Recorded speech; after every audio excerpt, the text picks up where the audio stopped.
అబ్బా ఈ office work pressure తట్టుకోలేకపోతున్నాట్రా. అయితే తాగదాంరా. నీతో ఇంక నేను ఆగలేను. డైవర్స్.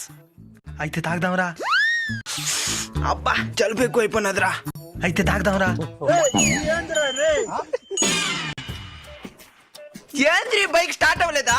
అయితే తాగదాంరా. రేయ్ గుత్క కొరికేస్తారు. నాకు కోపం తెప్పియద్దు. అయితే తాగదాంరా. తాగుతారా తాగుతారా.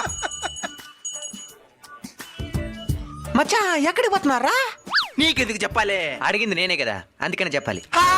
నిజమేనయ్యా పుల్లారావు. హే, నీకు తాగడం అలవాటు లేదని చెప్పినారు కదరా. నేను కూడా వాళ్ళకి అట్నే చెప్పిన. పంచ్ అంటే ఇలా ఉండాలో. మనం తాగుతాన్న విషయం అందరికి చెప్పుకుంటామా? ఎవరికో కొంతమందికి చెప్పుకుంటాం. వాళ్ళకి మాత్రం ఎందుకు చెప్పేది? అంటే తీసియాల్సింది ఓలే కదా. అంతేగా అంతేగా. మరి ఇప్పుడు నువ్వు తాగిన నా దగ్గర చెప్తున్నావంటే నేను తీసేయాలి నీకు మంద. కింద కనబడుతున్న టైటిల్ మీద క్లిక్ చేసి పూర్తి వీడియోని చూడండి.